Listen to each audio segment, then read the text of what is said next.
Bene, riprenderemo Giulio questo discorso più tardi.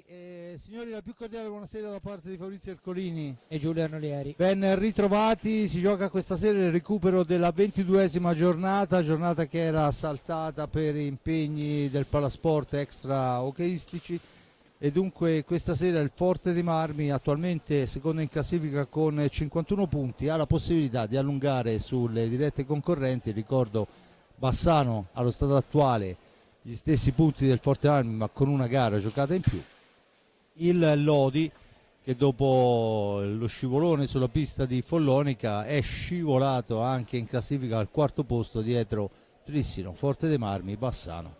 Dunque la possibilità di allungare su due diretti concorrenti, e sarà partita importante anche perché questo Telea Medical Sandrigo insomma è una squadra che nelle ultime gare qualche gol l'ha segnato anche per numeri.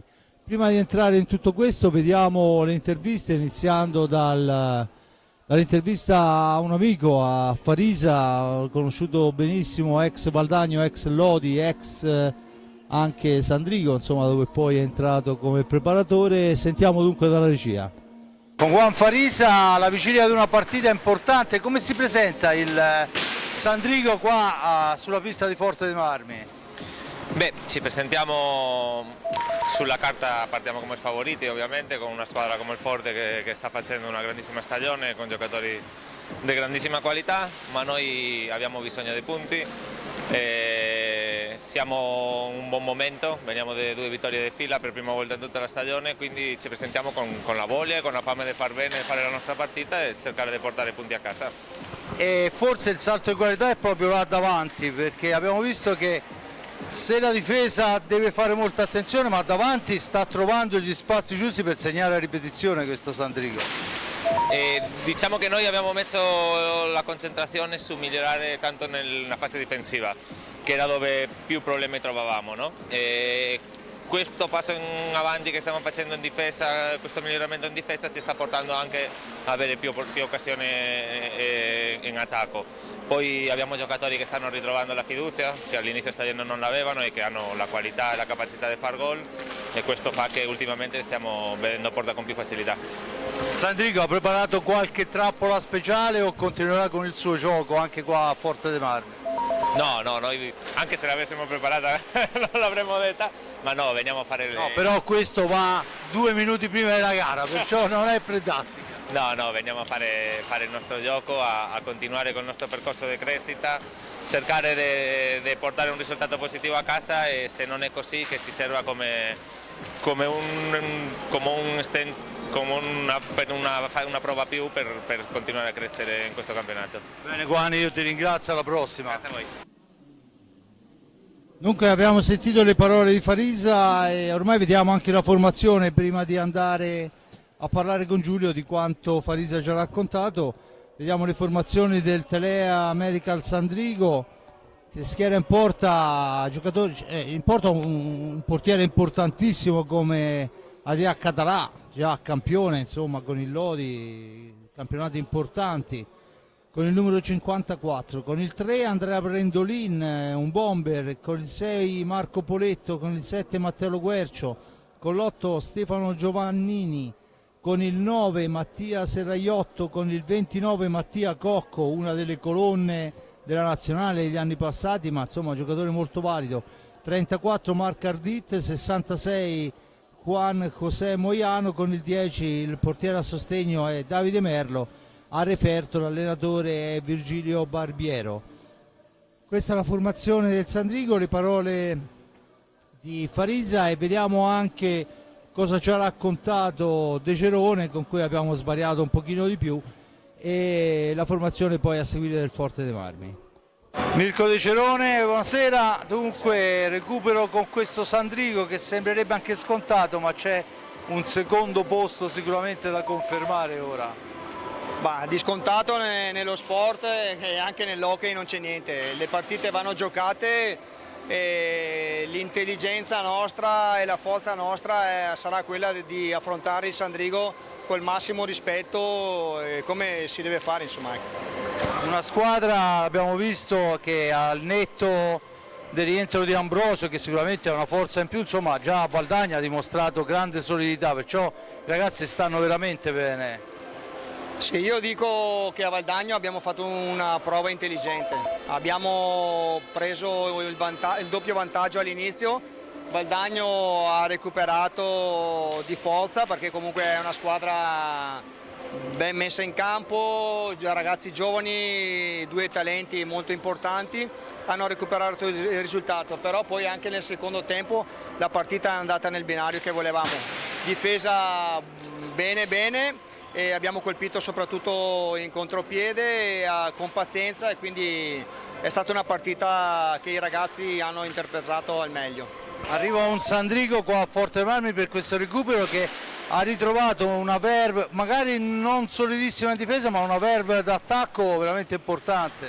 Sì, sai, Sandrigo che arriva a Forte dei Marmi, come ho detto ai ragazzi, è una squadra che non ha niente da perdere, che viene qui sicuramente a giocarsela a viso aperto e che quindi sicuramente darà il 100%.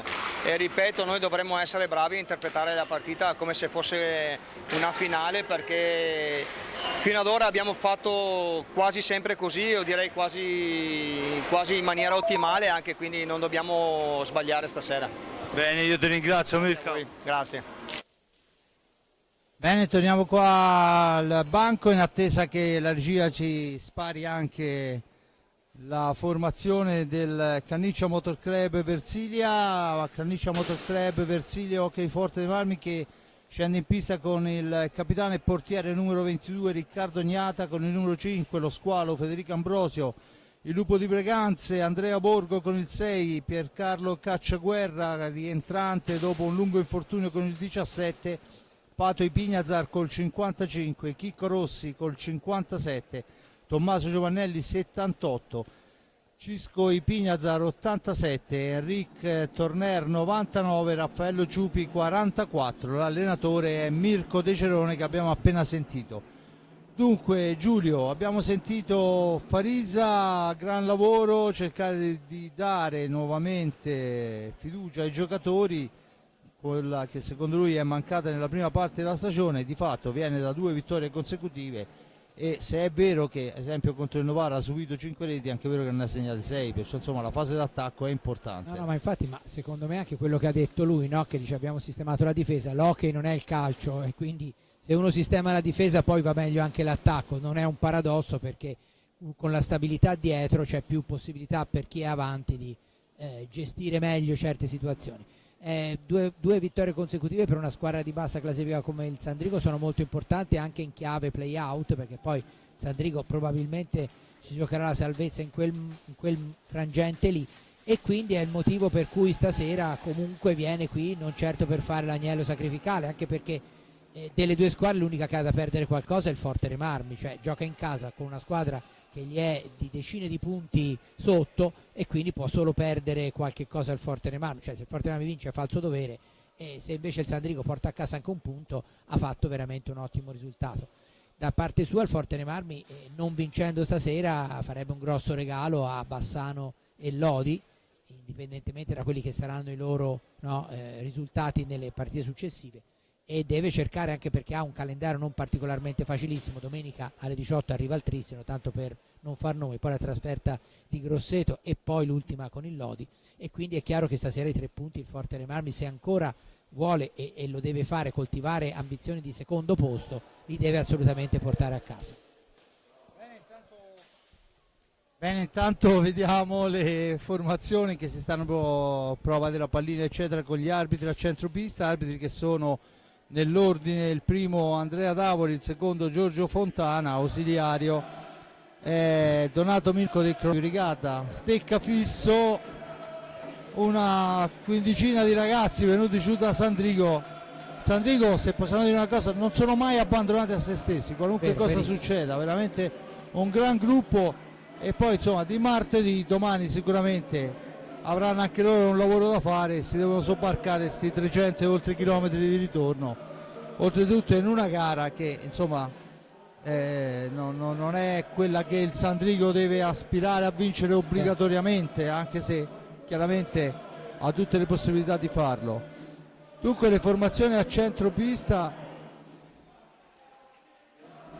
sentiamo ben poco di quello che sta succedendo all'interno del palazzetto, a parte il Cori, palazzetto che chiaramente, come ci si aspettava, scarso nel pubblico, l'infrasettimanale non aiuta.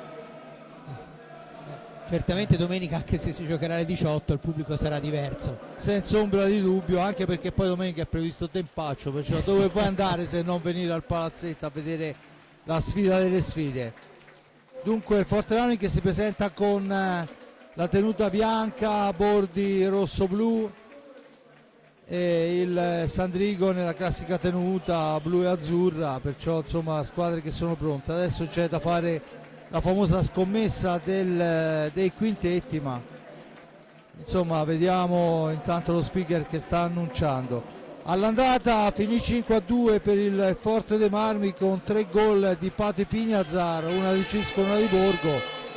Dall'altra parte l'inossidabile Mattia Cocco e il bomber Moiano, che al momento è il bomber della squadra insieme a Brendolin con 14 reti a testa. Per quanto riguarda invece il Forte dei Marmi, a 22 Ambrosio, a 20 Pignazar, 17 Borgo. Dunque queste sono le aspettative di questa gara, sicuramente sono altissime in casa rossoblu, ma come diceva giustamente mister De Cerone, una finale anche questa, non ci si può distrarre un attimo. Vedremo quello che sarà l'atteggiamento delle due squadre. La ottima difesa in quel di Valdagno e le ripartenze hanno pagato molto molto bene. Vediamo quello che sarà l'andamento di questa gara. Intanto cerchiamo di capire i quintetti, ovviamente al netto di un Català da una parte e di un Riccardo Gnata dall'altra.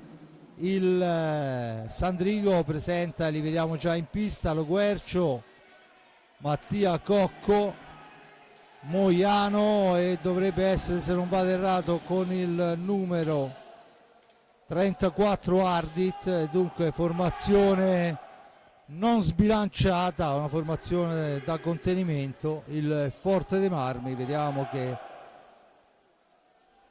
sicuramente in porta c'è ovviamente Riccardo Gnata, ma ancora qualche secondo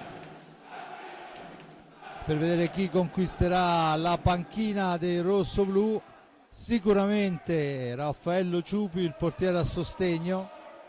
Vediamo che esce Borgo, esce Cacciaguerra, Giovannelli, esce Chicco Rossi. Dunque abbiamo Ambrosio, Torner, Cisco e Pato, e queste le formazioni.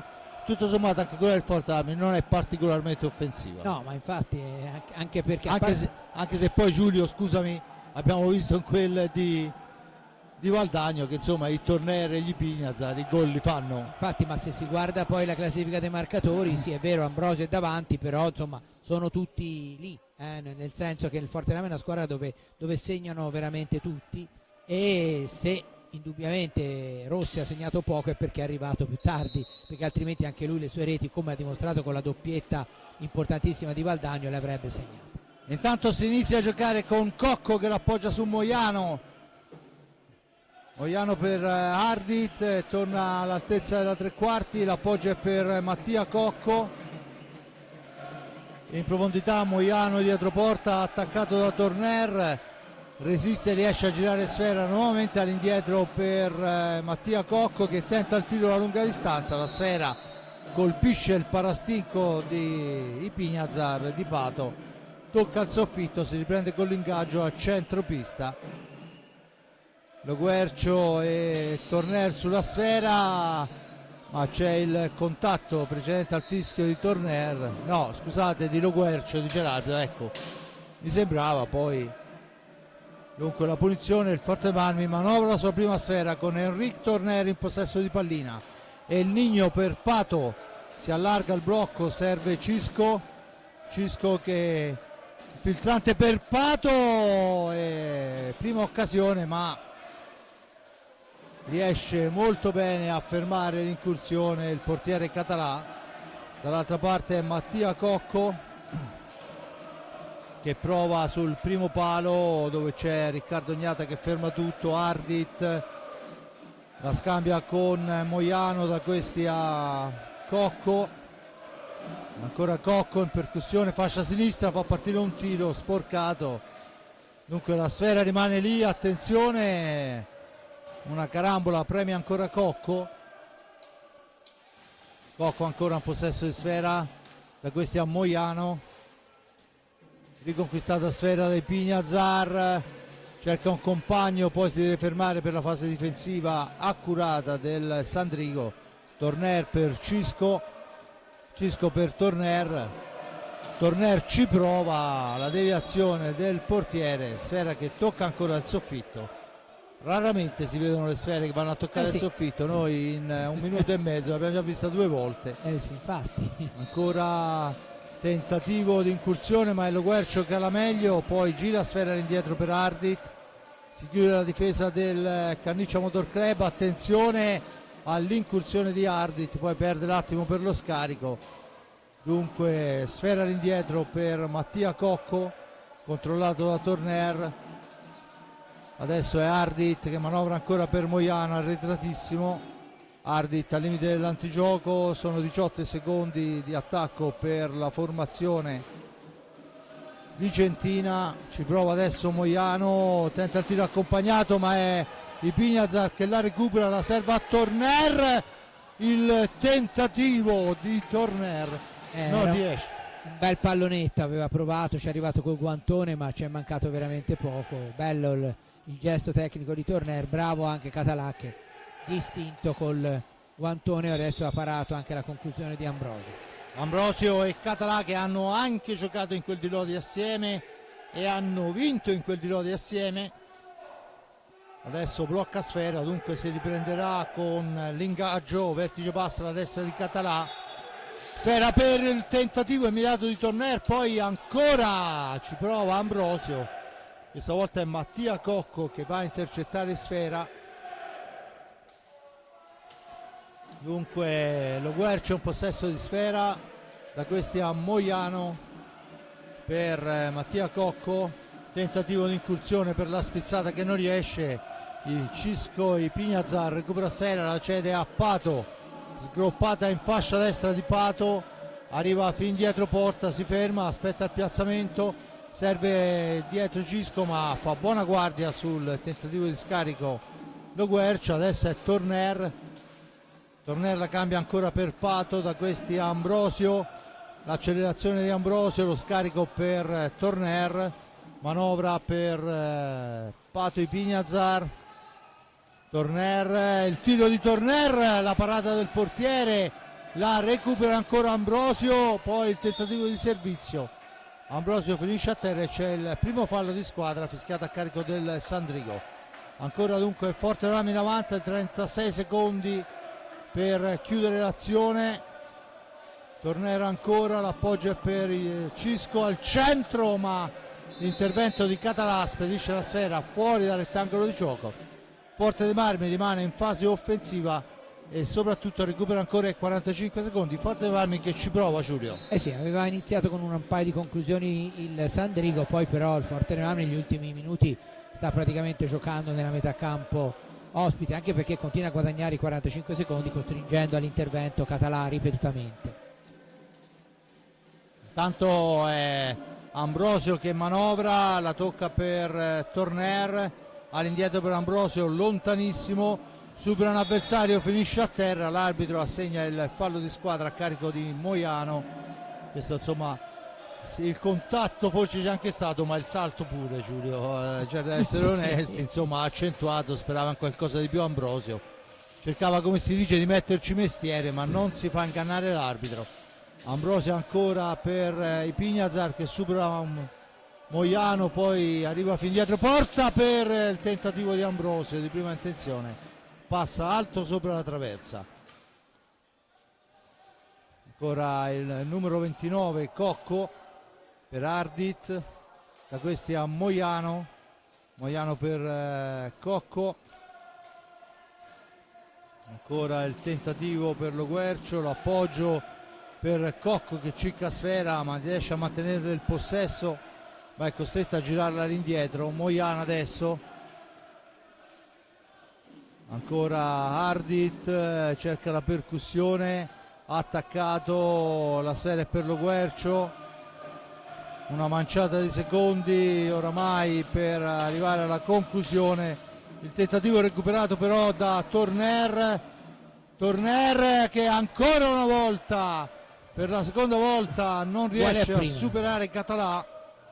Tenta il pallonetto e il guantone di Català. Gran movimento di Pato che si è portato via l'uomo, consentendo a Torner di arrivare a tu per tu col portiere, ma di fatto ancora Català riesce a neutralizzare. Dunque ancora un'occasione per il rossoblu, ma di fatto il risultato dopo 5 primi e 55 secondi è fermo sullo 0-0. 2 falli a carico del Sandrigo, a quota 0 il Forte dei Marmi. Il Sandrigo adesso torna in avanti, prova a forzare il tiro, la recupera il Forte dei Marmi con Torner, la sfera è lunga, Torner dietro porta per i Pignazar, ancora per Torner che riesce a domesticare una sfera velocissima, ma deve rimpostare l'azione, si difende il Telea Medical. Ancora Pato e Pignazar dietro porta, la cede a Torner, lo scarico di Torner è però intercettato da Ardit che può riportare in avanti i suoi, poi arriva al limite dell'area. No, secondo Davoli è dentro l'area e c'è il rigore. Rivediamo se è possibile l'azione.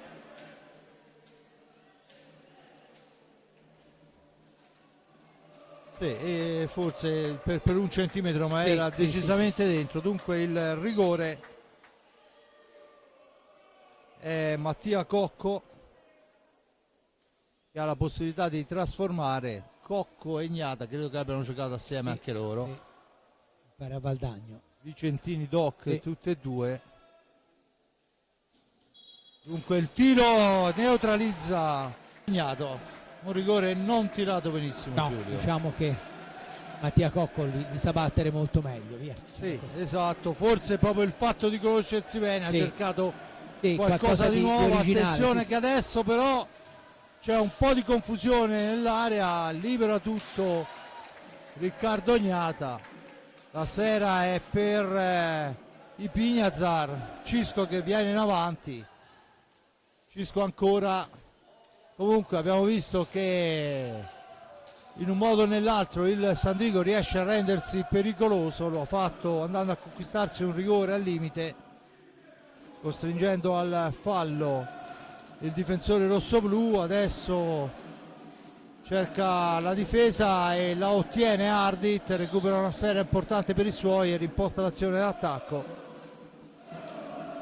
In orizzontale per Mattia Cocco, da questi a Moiano, la cambia per Ardit, cerca un pressing Ambrosio che però non riesce al momento. Ancora Ardit dietro porta, lotta con Ambrosio, leve lunghe di Ambrosio hanno la meglio, rimposta l'azione d'attacco Ambrosio, Torner, l'uscita di Català provvidenziale per i suoi.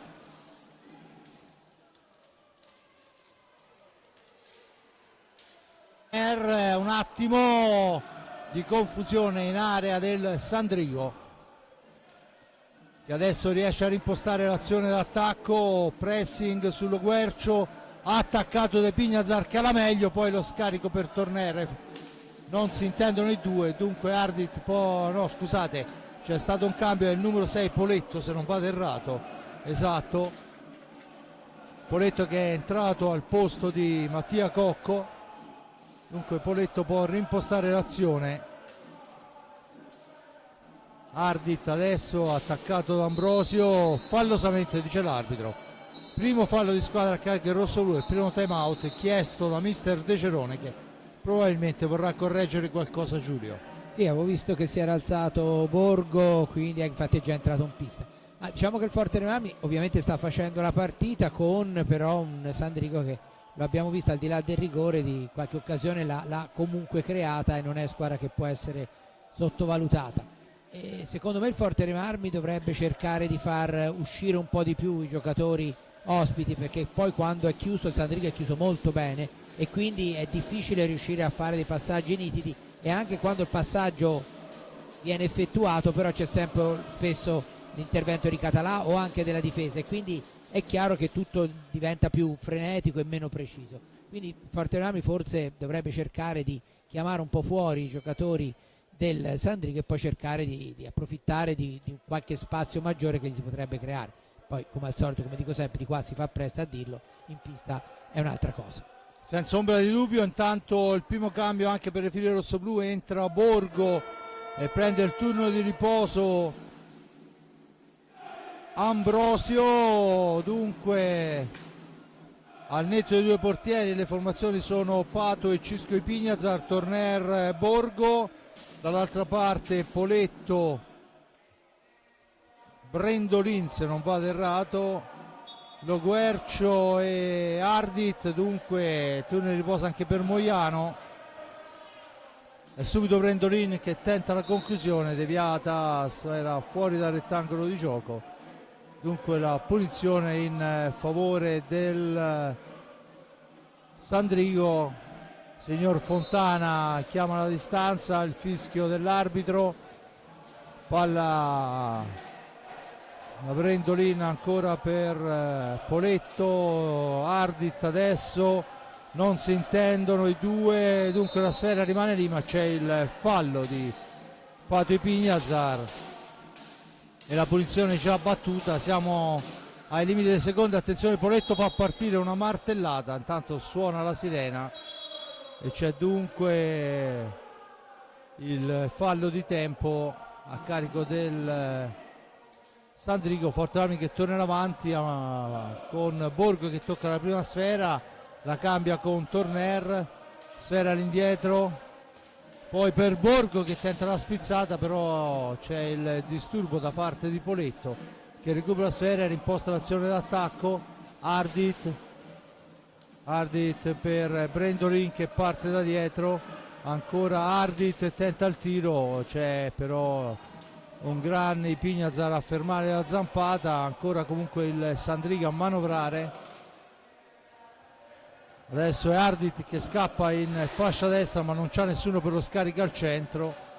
Lo Guercio per Brendolin, da questi a Poletto per Ardit, ancora cerca il varco, va alla conclusione, la respinta del portiere Gnata non è difficilissimo ma comunque serve, e dunque il Sandrigo recupera i 45 secondi e torna ad impostare l'azione d'attacco, visto che la serie è finita fuori dal rettangolo gioco. Si prepara anche Chicco Rossi, sfera per Lo Guercio che cerca di andarsene, di fare da solo, e fa molto bene, bravo Riccardo a non farsi ingannare. Torner poi perde l'attimo per il raddoppio di Brendolin, si era liberato bene ma poi un gran raddoppio sul giocatore. Ancora Cisco per Torner, per Pato che però non trova l'impatto con la sfera. Ancora Torner in possesso di pallina, Pato Ipignazar, da questi a Torner, al centro dell'area c'è Borgo a cercare la boa, sporcata la sfera, ancora Ipignazar, 9 secondi per andare a chiudere l'azione. Pato Ipignazar al centro, la tocca il portiere ma la recupera Lo Guercio che rimposta l'azione per la formazione vicentina. Ancora la sfera all'indietro, Poletto per Brendolin che cerca l'incursione, poi Riccardo Gnata sventa tutto. Siamo alla conclusione con serie felice fuori dal rettangolo di gioco, ma c'è una deviazione, sembrava, e tanto turno di riposo per Torner, dentro Chicco Rossi che sicuramente andrà a prendere posizione là in mezzo. Giulio, è un Forte dei Marmi che attacca, però questo Sandrigo difende molto bene e soprattutto Català è molto attento. Del resto lo sapevamo, l'avevi detto anche in apertura, non è chiaramente un portiere da scoprire stasera.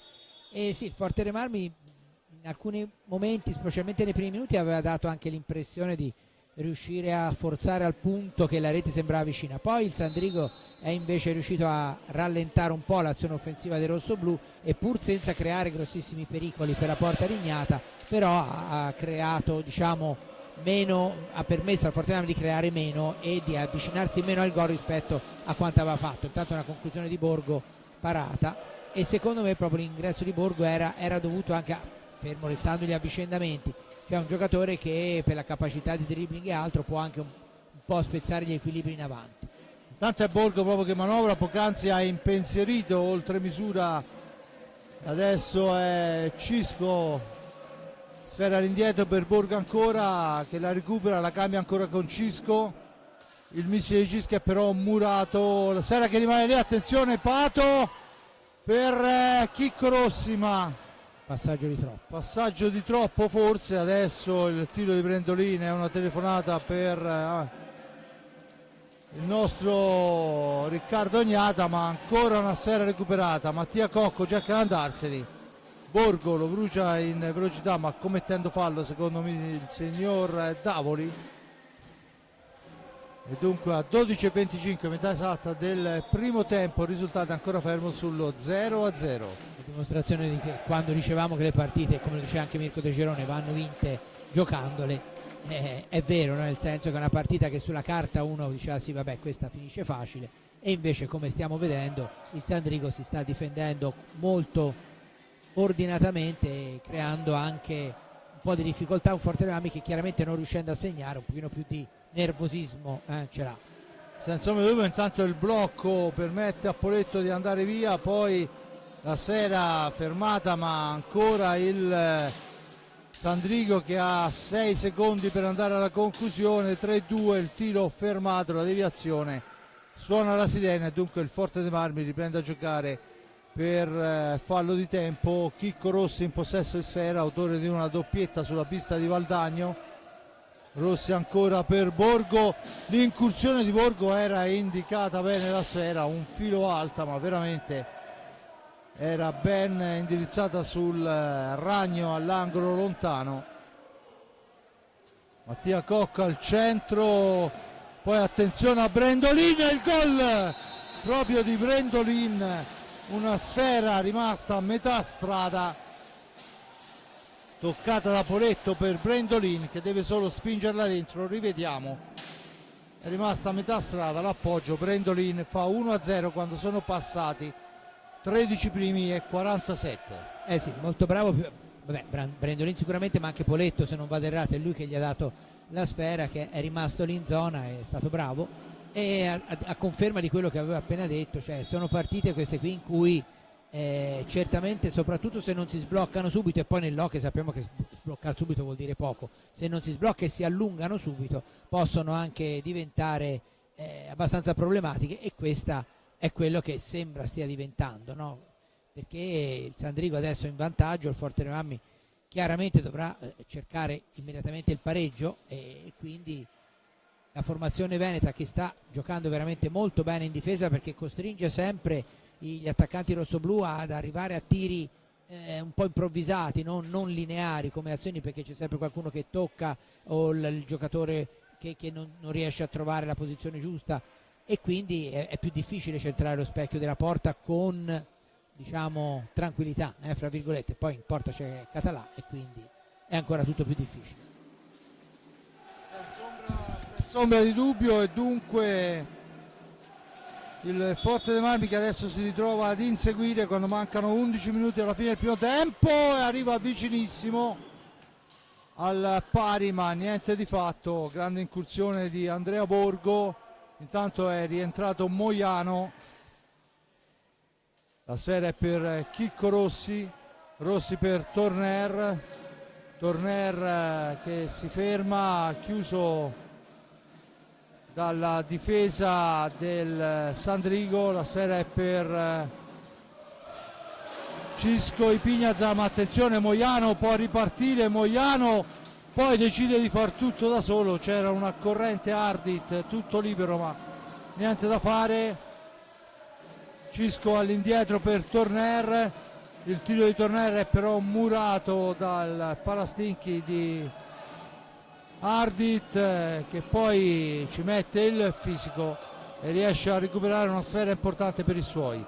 10-13, dunque 1-0, paga il gol di Brendolin al 13° minuto 10 minuti adesso alla fine del tempo con il Sandrigo che ha ottenuto il vantaggio. Chiaramente farà quello che avevamo spiegato facesse fare il Forte, insomma, no? Aspettare un attimo e cercare di colpire.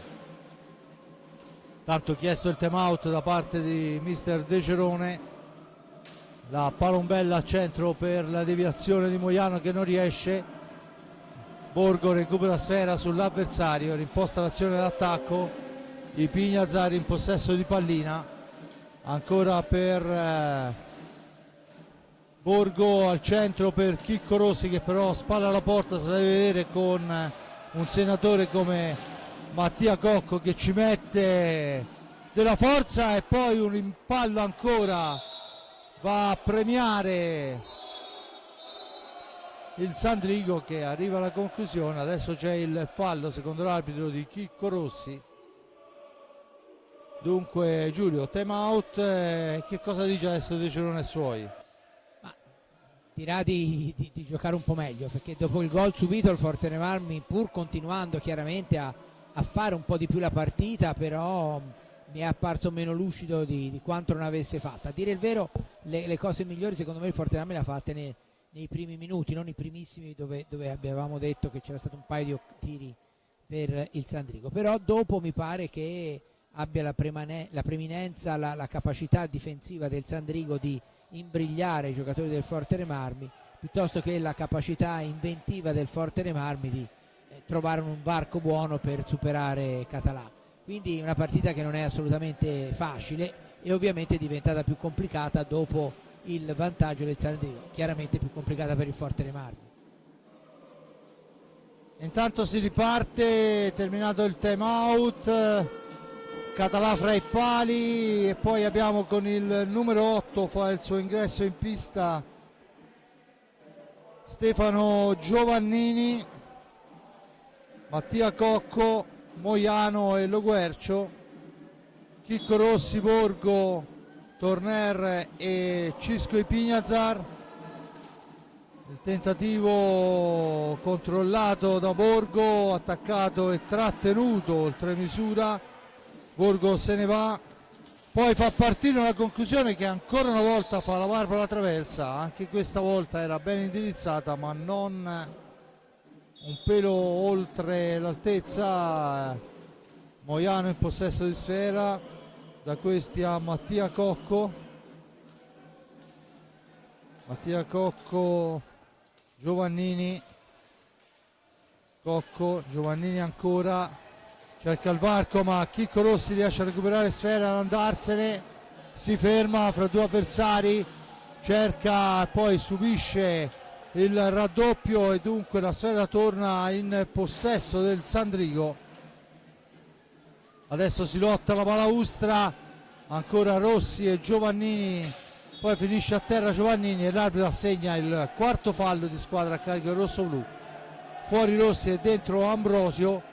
Moiano, la conclusione intercettata da Torner che rimposta l'azione d'attacco. Torner non vede linee, dunque la sfera è per Borgo al centro, la stecca di Català provvidenziale, si era ben liberato Cisco Ipignazar, ancora Torner monumentale là in mezzo, recupera una sfera importante, la dà a Ipignazar per Torner che poi tenta un passaggio per Ambrosio che non riesce.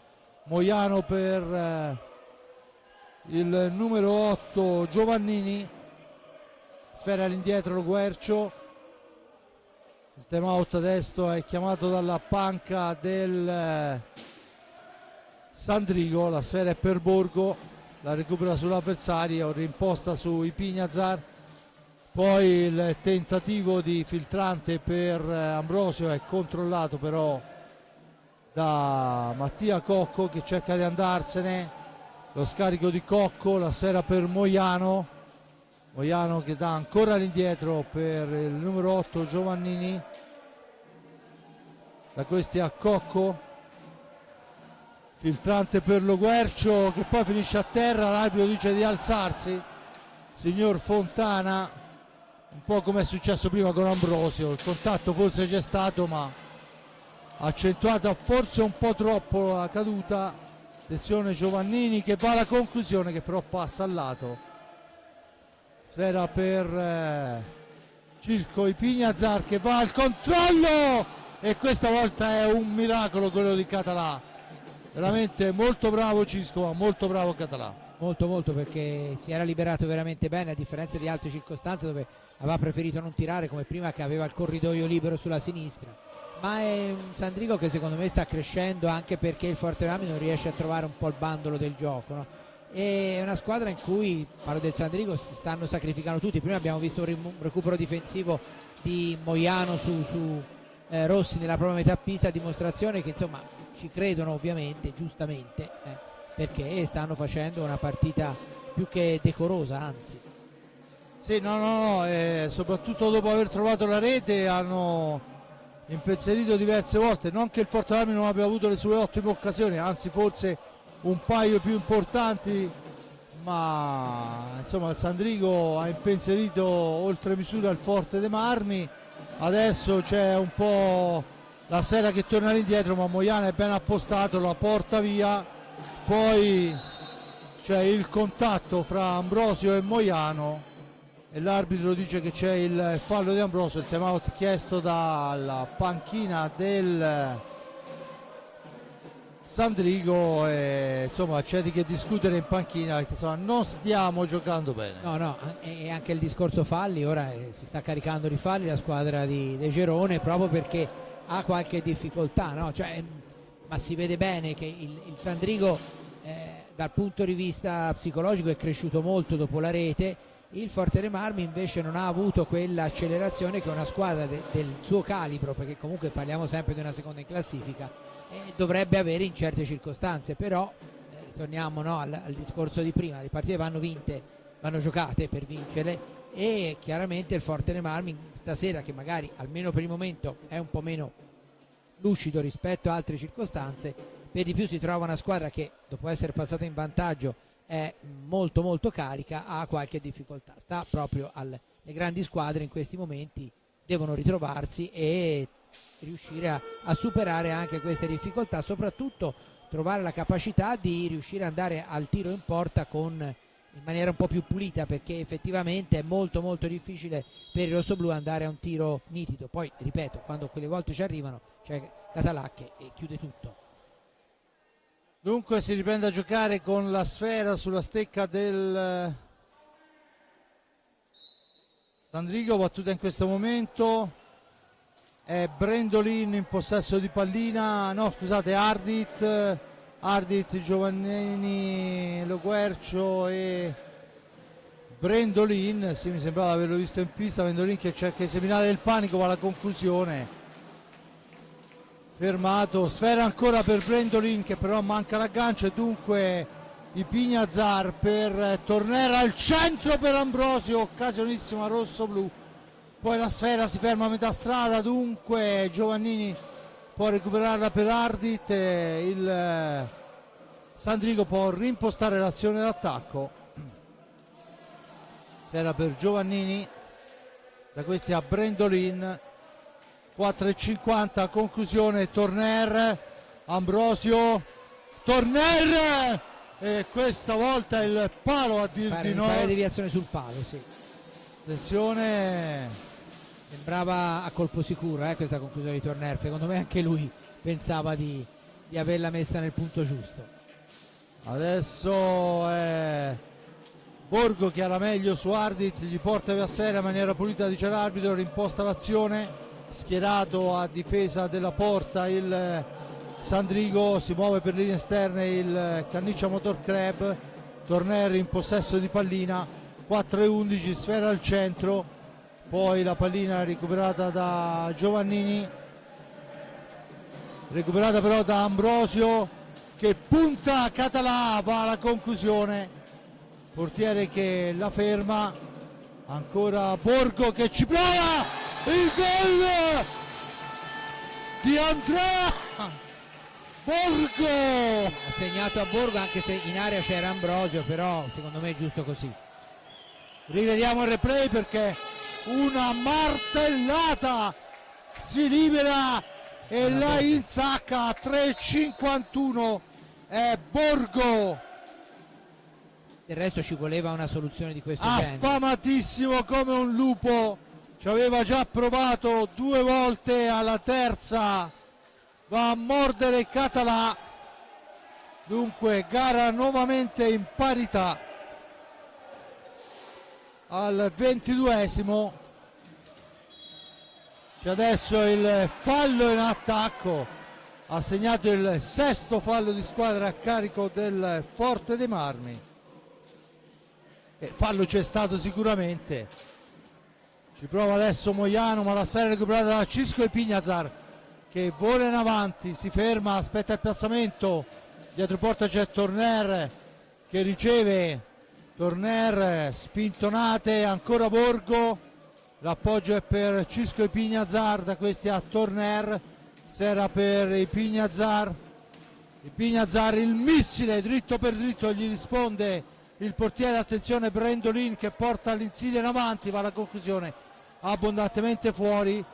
Dunque la sfera torna dall'altra parte con Torner per Borgo ancora che viene messo giù e l'arbitro assegna il rigore. Anche se poi Borgo è andato a finire addosso a Català, però è ineccepibile il fallo commesso su numero 6 del Forte dei Marmi, quindi rigore a 2,46. Dunque c'è Mattia Cocco che ha qualcosa da dire all'arbitro e intanto Català si avvicina ovviamente alla panchina per pulire il casco, è stato travolto da un Borgo che è stato a sua volta travolto. Certo, sì, è stato spinto ed è Torner che si andrà a prendere in carico questo possibilità di trasformazione. Dunque sarà un Torner contro Català. Vediamo se il Forte dei Marmi riuscirà a passare in vantaggio. Certo non è facile segnare i rigori a Català. Decisamente no. Non è facile segnare i rigori in generale, cioè non è che una punizione così cattiva nei confronti della squadra. No, io l'ho sempre pensato fin dagli anni 70 quando cominciai a vederle. In una situazione del genere forse è più facile per il portiere che per il giocatore, bisogna essere molto bravi a piazzarla, anche se poi vediamo che si sono, Faccin ne è un esempio, è implacabile a segnare i rigori. Un buon specialista è anche Torner, vediamo nella specifica 2,46 dalla fine del primo tempo, è a 2,46 e il Nigno la mette là, schiaccia il ragno e nessuno ci può arrivare. Giulio, no. Rivediamolo, ma esecuzione perfetta. Eccola qua, la rivediamo ora, niente da fare assolutamente, tra l'altro proprio spiazzando, che non è una cosa facilissima nell'hockey. Perciò dall'1-0 per il Sandrigo in un minuto scarso al 2-1 per il Forte dei Marmi. Dicevi, le grandi squadre devono trovare il bandolo della matassa. Il Forte dei Marmi al momento l'ha trovata, è passato in vantaggio. Adesso vediamo però quello che sarà, che insomma un 1-2 così potrebbe anche impensierire oltre misura. Intanto Sfera nuovamente fuori dal rettangolo di gioco, ne sono già uscite un'infinità questa sera sulla deviazione, sul tiro di Brendolin, la deviazione del conterraneo vicentino Riccardo Gnata. Adesso è Brendolin controllato da Borgo che ha la meglio, la porta in avanti, Cisco cerca il filtrante per Torner, non riesce ma mantiene il possesso. Torner per Cisco, per Torner ancora, toccato, marcatura tipicamente veneta su di lui in questo frangente. Borgo in possesso di pallina, fa girare Sfera, il Forte dei Marmi a 1,40 per Torner, trova adesso una traiettoria dietro porta per Ambrosio, ancora per Torner, l'appoggio è per Cisco che cerca di metterla al centro, poi la recupera, va alla conclusione, sfiora il palo. Si era liberato veramente molto bene. Molto bene, aveva anche seduto il portiere, poi c'è stata poca precisione, ma gran pericolo. Forte dei Marmi che ha trovato in questi ultimi 3 minuti quelle traiettorie che non era riuscito a trovare per tutto il primo tempo. Dunque 2-1 è ancora occasione, ma attenzione perché La gara è lunghissima, ma è lunghissimo ancora questo primo tempo, perché a 60 secondi con il Forte che però recupera la sfera, poi l'appoggio di Ambrosio è troppo lungo per il tentativo di incursione di Torner, e dunque ancora il Sandrigo in avanti, sfera recuperata, la porta in avanti Pignazar, che poi fa tutto da solo, tenta il pallonetto, non riesce. A 36 secondi il Sandrigo ha la possibilità dell'ultimo tiro. Non è la serata giusta per i pallonetti del Fortenare, perché ci hanno già provato tante volte e sempre per pochissimo non sono riusciti a fare centro, o per il guantone di Català, oppure in questo caso in un'altra circostanza perché era alzato un po' di troppo. Però in effetti comunque è una soluzione che secondo me fanno bene a provare i giocatori del Fortenare, anche perché insomma, parliamoci chiaro, Català questi li conosce tutti a menadito, perché insomma sono anni che sta qua. 2 secondi, 1 secondo, forse la possibilità per l'ultimo tiro, tenta il filtrante Brendolin, non riesce, si chiude 2-1 il primo tempo, un primo tempo dove il Fortenare era partito bene, poi subito il gol, ha subito anche un po' l'iniziativa non schiacciante, ma comunque continua il Sandrigo, poi nel finale gli ultimi 3 minuti ribalta tutto, così come una grande squadra, come dicevi prima, dovrebbe fare. Un'analisi perfetta, anche perché il Sandrigo ha fatto la sua partita, cioè quello che doveva fare l'ha fatto, ha trovato l'occasione per andare in vantaggio e l'ha sfruttata. Poi chiaro che le giocate del Forte dei Marmi, a parte uno era su rigore, ma insomma abbastanza evidente, perché non so come sarebbe finita l'azione di Borgo, e quindi ha finalizzato e chiuso secondo me meritatamente in vantaggio di misura, perché di più non ci sarebbe stato un vantaggio. Ora come merito, no? Ora il Forte dei Marmi dovrebbe cercare di acquisire un risultato più tranquillizzante, anche per poter giocare con maggiore tranquillità, tanto per ripeterci, nel secondo tempo. A tra poco. Bene, io ringrazio l'amico Giuliano Lieri per il commento, l'amico Giuseppe Nardini ripresa parte tecnica, lo vediamo qua bello rilassato sul suo sgabello. Simone Polacci sempre attento a darci replay e quanto ci serve alla regia. Da parte di Fabrizio al momento è tutto.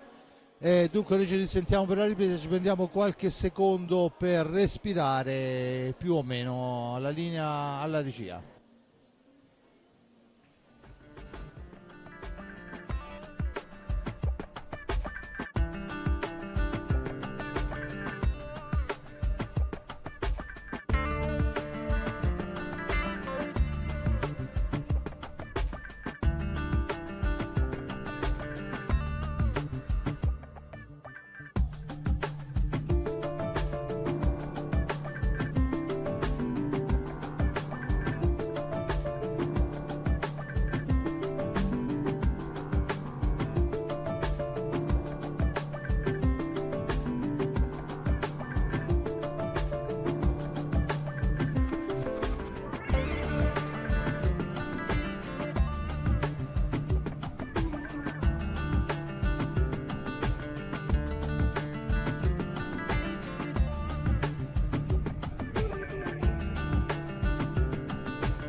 Bene, torniamo in diretta qua dal Palahockey di Forte dei Marmi con Gnata, Torner, Ambrosio, Cisco e Pato Pignazar. Dall'altra parte abbiamo Català, Ardit, Moiano, Loguercio e Mattia Cocco. Forte dei Marmi che va subito alla conclusione, Sera che rimane lì, la recupera però molto prontamente Mattia Cocco. Forte dei Marmi che nei primi 20 secondi ha provato 2 volte dalla media distanza. Adesso Giulio, ovviamente il Forte dei Marmi deve insistere, ma vediamo intanto la sfera per Torner al centro e questa volta è miracolo davvero da parte di Català. Sì. Dimostra quale portiere è, che veramente grande triangolazione. Forte dei Marmi che è partito decisamente bene. E non ne ha concesse molto il primo tempo il Sandrigo di azioni così nitide per il Forte dei Marmi, che sono un po' una propria caratteristica. Se uno va a rivedersi anche le reti di Valdagno, c'erano molti schemi offensivi di quel genere. Se non erano venuti era merito proprio della difesa del Sandrigo, a dimostrazione che il primo tempo è tanto una parata di Gnata su conclusione di Moiano. Dicevo, se nel primo tempo il Forte dei Marmi ha incontrato difficoltà, c'è tanto merito anche del Sandrigo. Intanto ne esce la grande Cisco dall'angolo, rilancia Torner, il tiro di Torner, la deviazione di Mattia Cocco, gran lavoro di Ambrosio che aveva cercato di aprire il varco e c'era riuscito per l'avversario, ma Mattia Cocco è un senatore dell'hockey su pista, nonostante non so quanti anni ha, ma insomma non è più un ragazzino. Credo che sia classe 83, ora non vorrei dire una stupidaggine, però è uno che ha dato tanto all'hockey su pista italiano, non solo a livello di club ma anche di nazionale. Fra l'altro lui è stato uno dei migliori in un periodo in cui non c'erano tantissimi talenti come per esempio ora i vari Malagoli, Gavioli, Verona eccetera, e lui è stato per vari anni, ecco 84, c'era andato vicino via, e è stato uno a tirare avanti la baracca per tanto tempo anche a livello internazionale, perché era il più talentuoso dei giocatori di quella generazione. Sì, molto bravo nell'uscita da dietro porta, era la sua specialità, le reti alza e schiaccia dietro porta. Sì, era velocissimo, molto bravo. Oddio, se gliele fanno fare anche ora tuttora, insomma ora con tutto il rispetto mi pare che lo si usi in altre situazioni, insomma, no? La sua esperienza è vitale là dietro, infatti lo vediamo anche in questa occasione che viene lasciato piuttosto indietro. Insomma, la famiglia Cocco il DNA è buono, perché poi il fratellino più piccolo. Sì, anche lui sicuramente. Intanto sbagliato il passaggio, Ambrosio cerca e questa volta riesce ad anticipare proprio l'intervento di Mattia, ma è bravo Català. Attenzione dall'altra parte, Ardit, e questa volta è ancora il Sandrigo però che insiste con la conclusione che passa al lato, Sera che rimane lì e ci mette la stecca il Forte dei Marmi che torna avanti con Ambrosio, la deviazione poi non riesce, ma la sfera è ancora rosso-blu con Torner. Ancora un'ottima incursione in area di rigore ben fermata da Català, poi il passaggio è per Pato Pignazar, si schiera a difesa della porta il Sandrigo, va a manovrare il Canniccia Motor Club, dunque la formazione versiliese con Torner attaccato, cerca e trova Ambrosio da dietro porta, Ambrosio che adesso si libera della marcatura di Ardit, gira a sfera dall'altra parte, Pato Pignazar, l'intensità e la velocità del rosso-blu adesso è importante, ancora Pignazar al centro, questa volta buona la difesa del Sandrigo che può tornare in avanti, triangolazione, si intromette l'ottimo Riccardo Gnata che però tocca a sfera secondo l'arbitro fuori dall'area di competenza, dunque c'è la punizione in favore del Sandrigo, vertice basso alla destra di Riccardo Gnata e siamo partiti da una parte e dall'altra, in particolar modo a Forte dei Marmi ma a 1000 all'ora. Sì, veramente un inizio molto superiore come ritmo a quello del primo tempo e tanto Forte dei Marmi, anche se comunque il Sandrigo in quell'azione in cui c'è stato un po' di pasticcio nella difesa rosso-blu, però diciamo che il Forte dei Marmi ha fatto vedere le cose migliori qualitativamente e quantitativamente.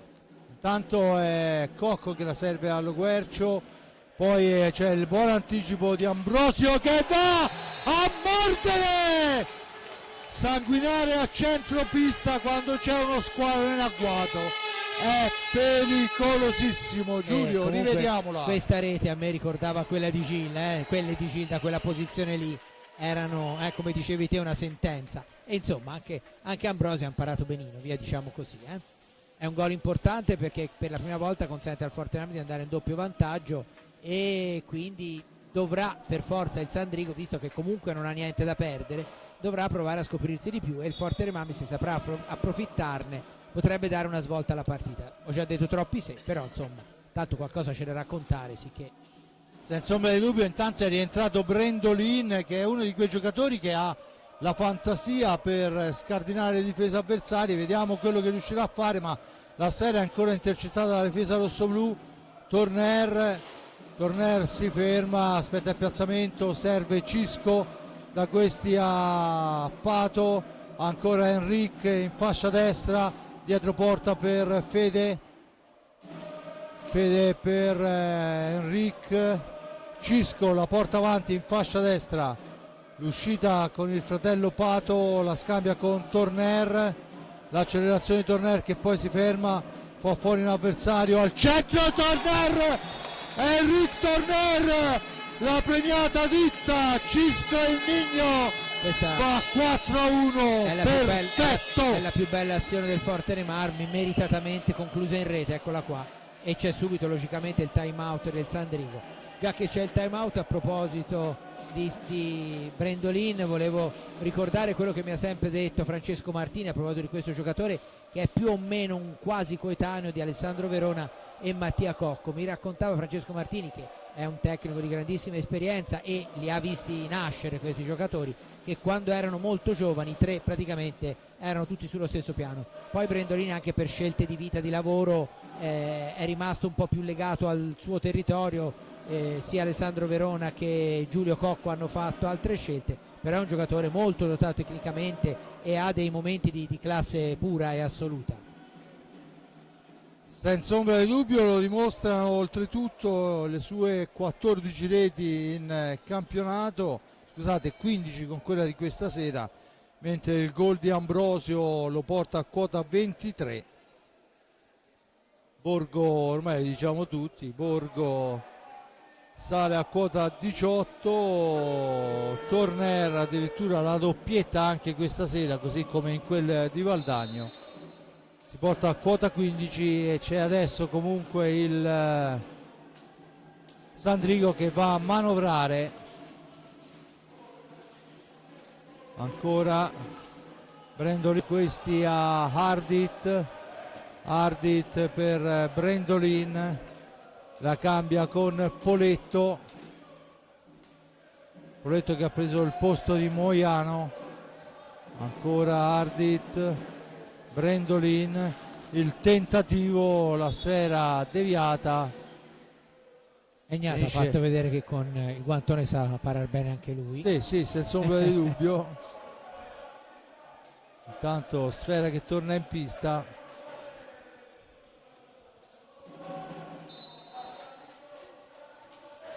Sfera all'indietro, Brendolini in possesso di sfera, da questi a Mattia Cocco che la indirizza bene, ma c'è poi Poletto e finisce a terra, e il signor Davoli assegna un rigore, a mio avviso questa volta un po' troppo. Ma fa la mimica del gesto di aver dato una steccata, a me mi sembrava che fosse un contrasto più o meno normale di gioco. Comunque insomma, di fatto quando sono passati 5-0-2 è Brendolin,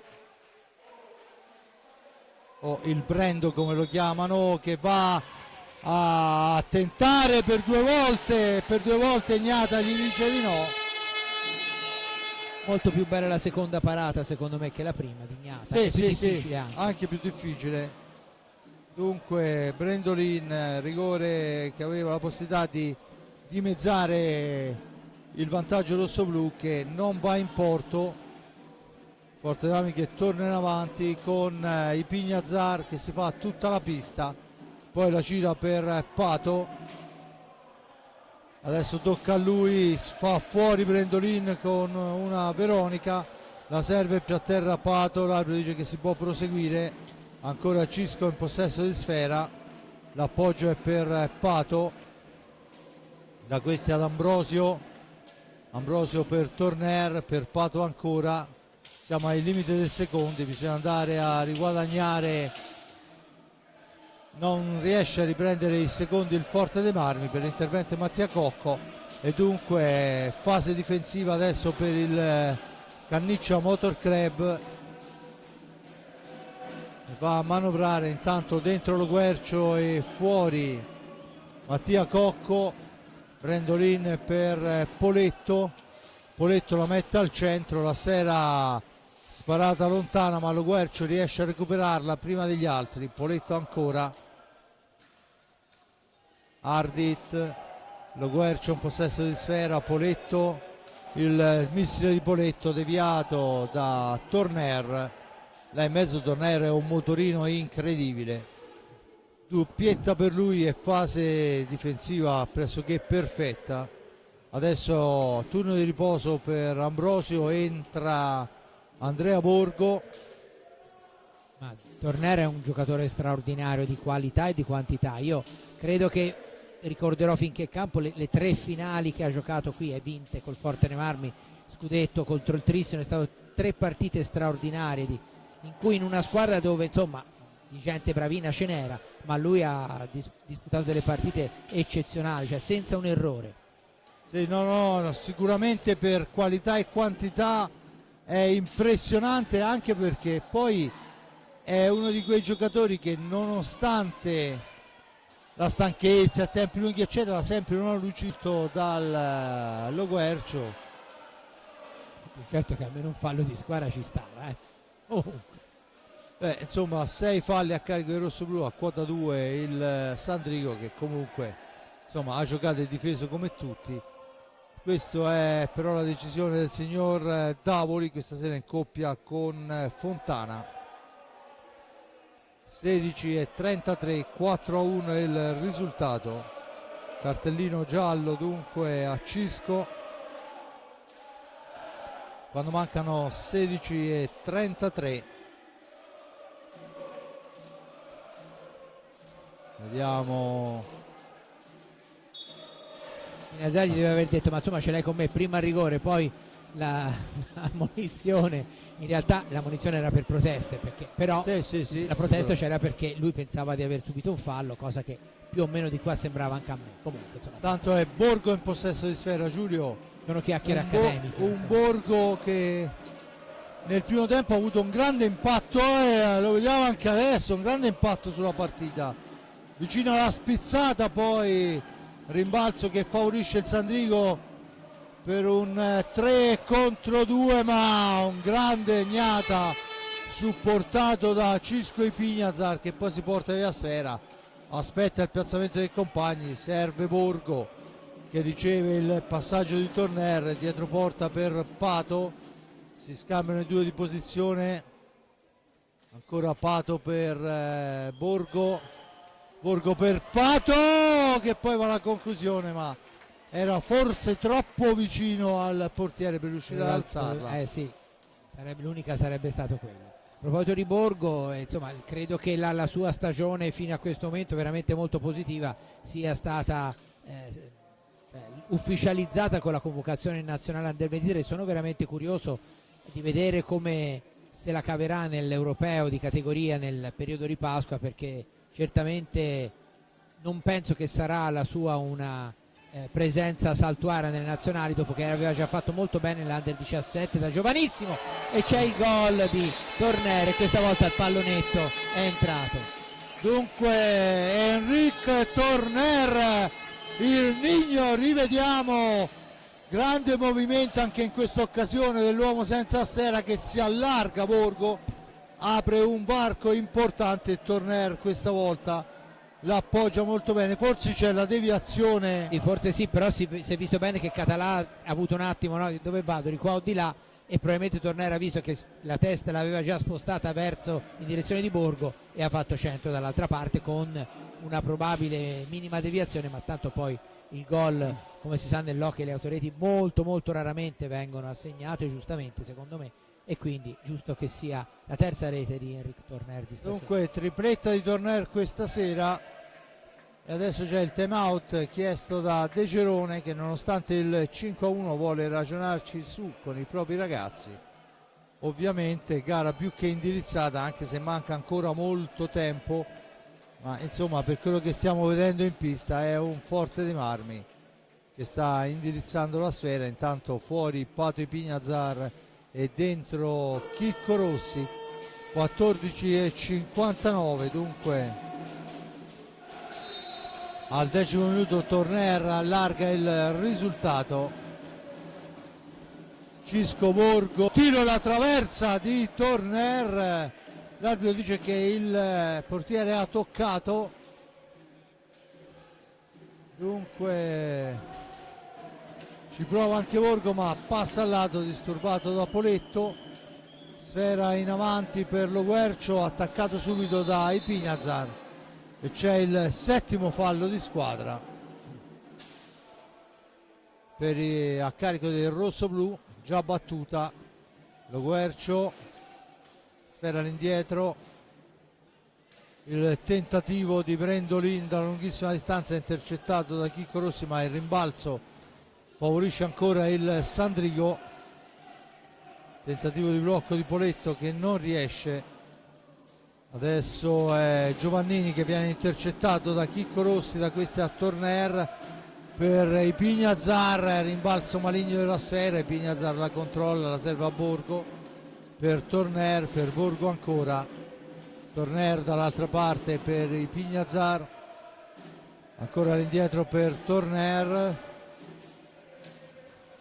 Cisco, Borgo, linee esterne per lui, cerchio di centropista per Ipignazar, il cambio, poi il tentativo di passaggio filtrante per Chicco Rossi, la stecca di Català gli dice di no e adesso va fuori dall'area di competenza. La punizione in favore del rossoblu.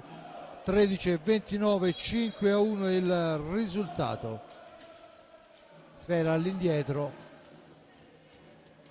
ancora Ipignazar per Borgo, la cede per Chicco Rossi, fa girare giustamente sfera il Forte dei Marmi, forzerà quando mancheranno qualche secondo alla fine dello scadere del tempo. Adesso un rimbalzo che favorisce Poletto che va alla conclusione, una telefonata per Riccardo Gnata nell'angolo Poletto, su di lui c'è Borgo e l'arbitro dice che c'è il fallo di squadra a carico del Forte dei Marmi. Questa volta non mi trovo assolutamente d'accordo, ma di fatto assegna il fallo. Dunque 8 per il rossoblu, 2 per il Sandrigo. 12:56 alla fine, dunque si entra nell'ultimo quarto di gioco, mentre fa nuovamente il suo ingresso in pista Moiano al posto di Brendolin. Ancora lo Guercio, sferrano indietro Moiano, ancora il tentativo di Lo Guercio, attaccato Moiano, attaccato molto bene da Torner che se ne va a tu per tu, poi inventa un nuovo pallonetto, questa volta si stampa sulla traversa, ma veramente grande azione. Attenzione che siamo dall'altra parte con Giovannini che non trova l'impatto con la sfera, portata molto bene da Poletto in fascia destra. Adesso è Moiano che imposta, Giovannini, sfera all'indietro per lo stesso Moiano, su di lui va Borgo, Poletto, tentativo, è una telefonata per Riccardo Gnata. 11:52, Forte dei Marmi che se non è in controllo sembra molto vicino a tutto ciò, Giulio. Sì, a meno che appunto non ci siano degli errori marchiani da parte della squadra sulla carta più forte che conduce con 4 gol di scarto, la possibile riapertura dovrebbe scaturire da errori della squadra più forte che è in vantaggio. Poi chiaro che lo sport non è una scienza esatta, no? L'hockey meno che gli altri, però insomma la logica è questa qui, cioè se la squadra non si suicida anche se manca ancora molto tempo, però insomma mi pare che per il momento sia sufficientemente in controllo la formazione rossoblù. Tanto scadono i secondi, l'arbitro non fischia perché il possesso è del Forte dei Marmi, cerca il pressing alto il Sandrigo e il Forte dei Marmi allora va alla conclusione con Chicco Rossi, che però viene assegnato il fallo a carico del Forte dei Marmi. C'erano 2 giocatori su Rossi. Dunque ancora Mattia Cocco in possesso di sfera per Lo Guercio. Chicco Rossi, Lo Guercio cerca l'intervento, ancora Rossi, ma Giovannini la manovra per Mattia Cocco. Moiano ancora cerca un compagno per lo scarico, non ne trova per la fase difensiva importante del rossoblù.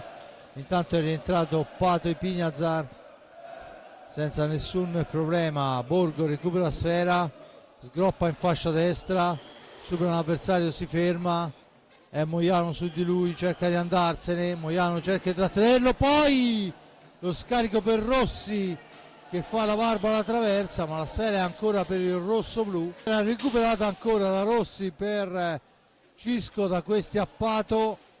Turno di riposo è per Torner, l'appoggio è per Pato, là davanti una manciata di secondi per arrivare alla conclusione, ma riesce a recuperare sfera il numero 66 Moiano, niente da fare, Borgo la porta in avanti.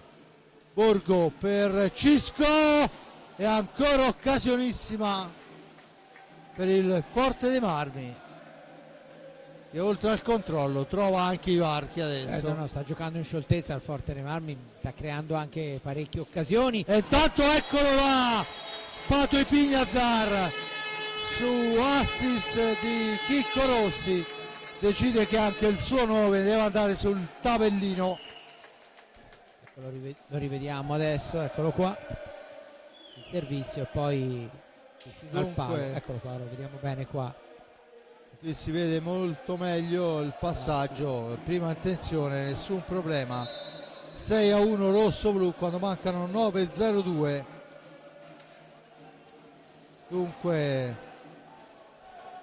dopo 16 minuti allarga ulteriormente il risultato.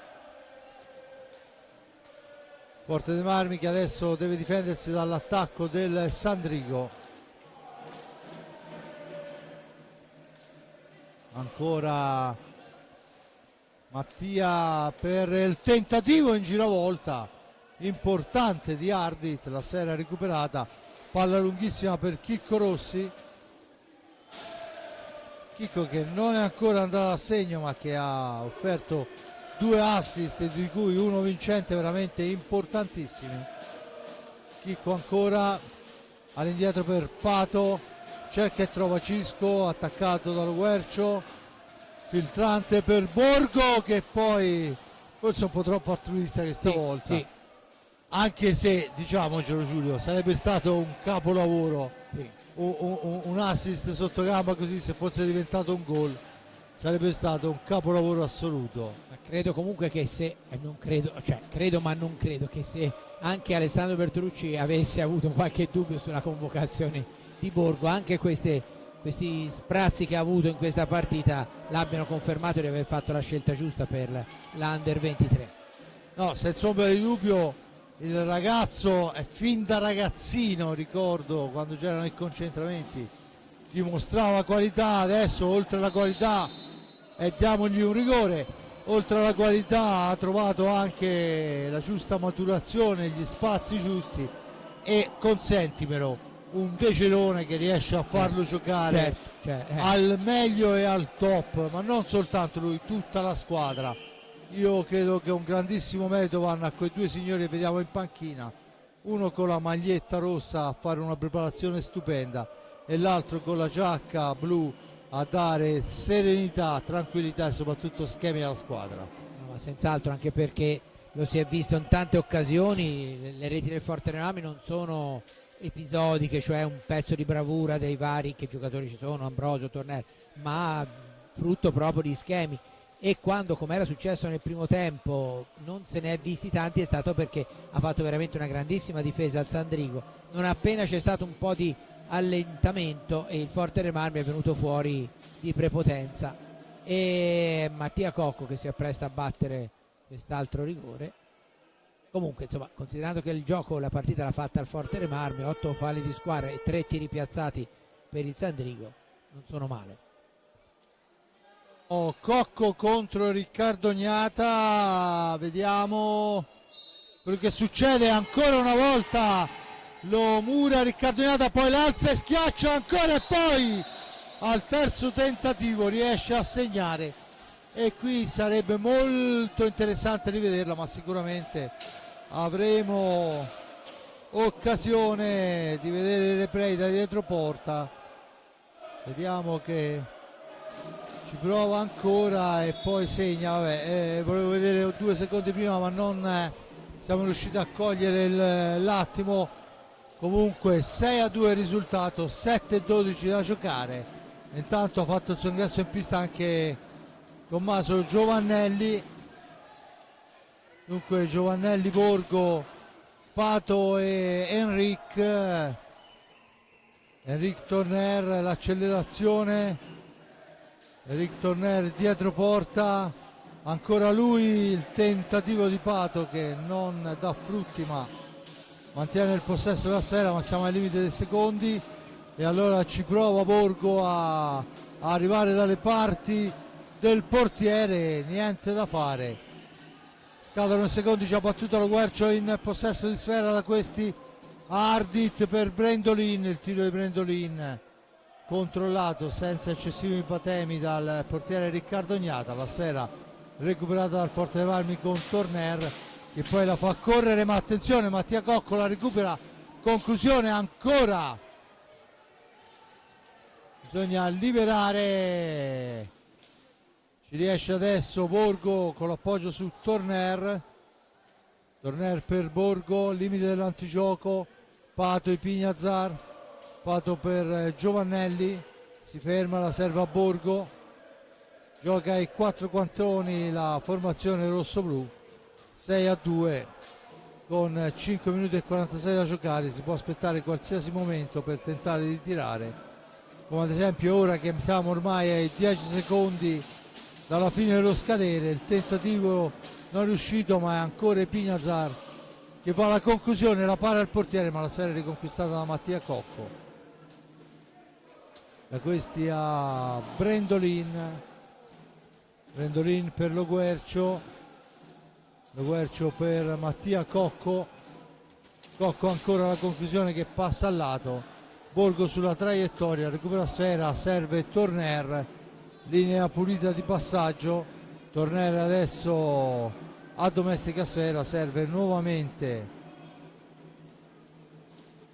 Borgo, che poi se ne va sullo Guercio, lo brucia in tutti i sensi. Sfera al centro, il tiro di assist di Pato, che non riesce, l'assist dall'altra parte è fuori misura, ma veramente grande giocata di Borgo, che adesso ha un rimbalzo maligno ma domestica sfera. Ancora la sfera per Giovannelli,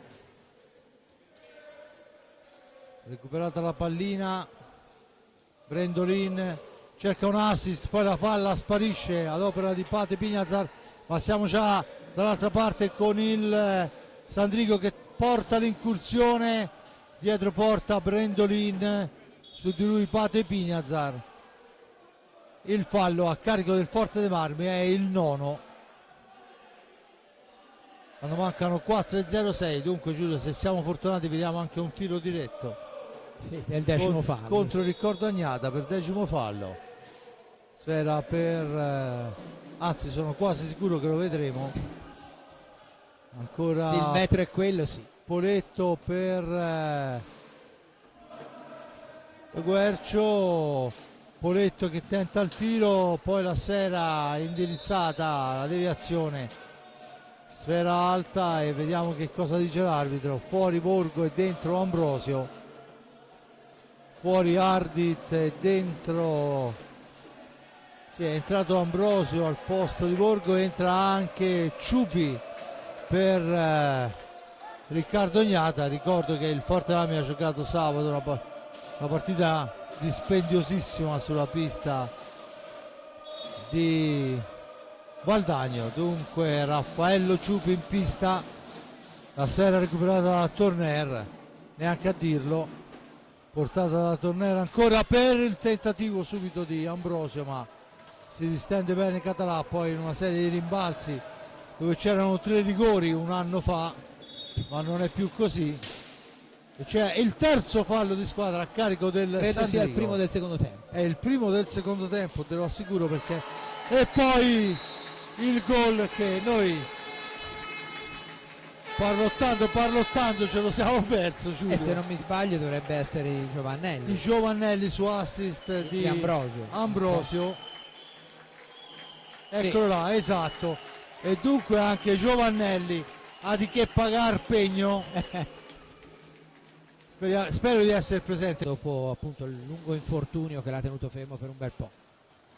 Dunque anche Cacciaguerra in pista, Cacciaguerra che porta sfera, la serve a Giovannelli al primo gol in Serie A1.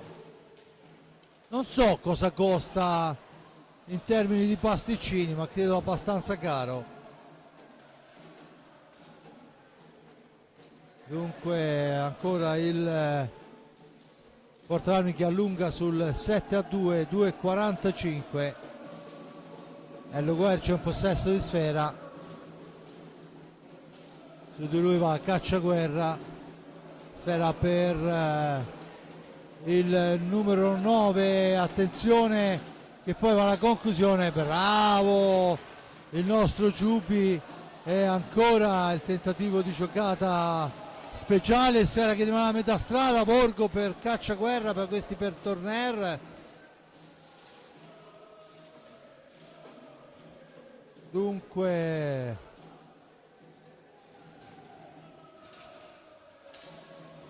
ancora un tentativo rossoblu intercettato,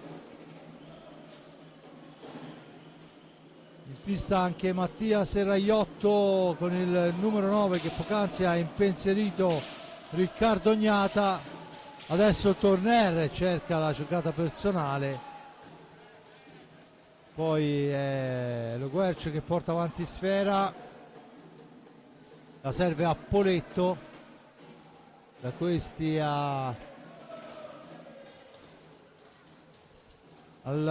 Forte dei Marmi che manovra, Giovannelli che ci prende gusto e ci prova ancora, seppur da posizione defilata, difficilissimo lì insaccare alle spalle di Català. Torner, Cacciaguerra in fascia destra, arriva fino in fondo, aspetta il piazzamento, cambia, poi attaccato da Lo Guercio che con esperienza gli porta via sfera, la palla rimane lì, Torner che ritenta l'ennesimo pallonetto, poi un po' di confusione, ne esce Lo Guercio che la cambia dall'altra parte, niente da fare. Ancora Serraiotto che ci prova, poi l'anticipo di Brendolin, tenta l'altra e schiaccia, ma Raffaello Ciupi è bravo, ragazzo giovanissimo ma molto molto bravo. Del resto oramai è alla corte di mister Gnata da 2 stagioni se non vado errato, poi non si intende Torner con Giovannelli e dunque torna avanti il Sandrigo. Lo Guercio in posizione offensiva, poi ci prova ancora Brendolin e ancora il Ciupi a dir di no. Adesso si lotta, vediamo,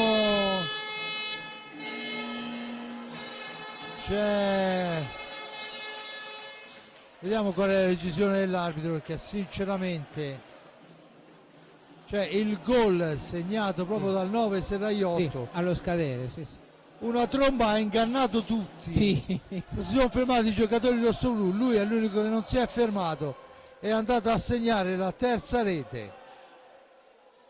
Sì, 7-2, ma vedo la palla al centro, quindi sarà 7-3 il finale. Non c'è la rimessa al centro, no, quindi non è 7-3. Sembra di capire che non sia 7-3 secondo il signor Davoli. Cambia poco, Cambia ormai per chi aveva sarebbe stato segnato. segnalato, invece non è così, perciò vabbè, poi lo scopriremo, perché sinceramente continuano Sul sito a discutere. Intanto vediamo il signor Davoli che fa cenno che la gara è finita e fa cenno di andare a controllare il banco dei cronometristi. C'è Brendolin che si lamenta, viene richiamato proprio dal signor Davoli. Partita col giallo, smentiti perché Giulio, la decima rete, il decimo fallo non è stato assegnato, dunque non siamo, neanche la terza rete del Sandrino. non siamo riusciti a vedere un tiro diretto. Di questo sinceramente me ne rammarico, però di fatto è così. Il sito ci dà un 7-2 con la gara, il cronometro che segna 0-0, dunque perciò non è stata assegnata la rete e si chiude il risultato di 7-2. Andiamo a ricapitolare poi le ultime parole per Giulio. Si apre con un rigore di Cocco ben parato quando il Forte dei Marmi stava giocando bene, poi Brendolin fa l'1-0, l'1-1 di Borgo al 21esimo, il 2-1 di Torner al 22esimo. Nel secondo tempo è Forte dei Marmi con Ambrosio e Torner fra il quarto e il quinto minuto, il rigore parato a Brendolin al 5-20, poi al decimo Torner, al 16esimo Pato, al 17esimo il gol di Cocco sempre su rigore, al 21-43 Giovannelli per il 7-2. Dunque nella gara di andata apre le marcature il Sandrigo per 1-0, il Forte Marmi lotta per tutta la partita, poi negli ultimi 4 minuti la ribalta e nel secondo tempo dilaga. Un po' quello che è successo nel primo tempo, sappiamo che col Sandrigo quest'anno va così. Giulio. Sì, vabbè, un risultato chiaramente che non fa una grinza, un Forte dei Marmi che diciamo che nel secondo tempo ha fatto valere la sua superiorità.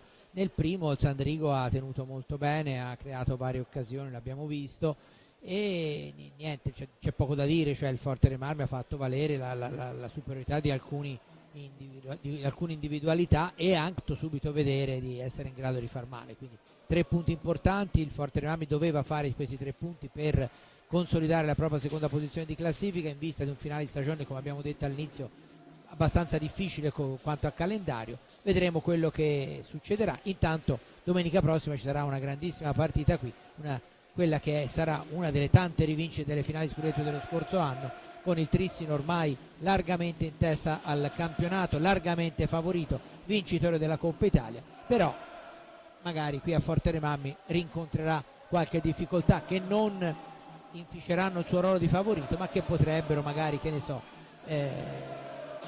portare una partita spettacolare, divertente, e in cui il Forte dei Marmi potrebbe anche andare a punti. Staremo a vedere, ripeto, il favorito della vigilia è certamente il Trissino, poi vedremo come andrà a finire. Per ora siamo a martedì, di qui a domenica c'è sempre tempo. Grazie da Giulio Arnolieri, una buona serata a tutti.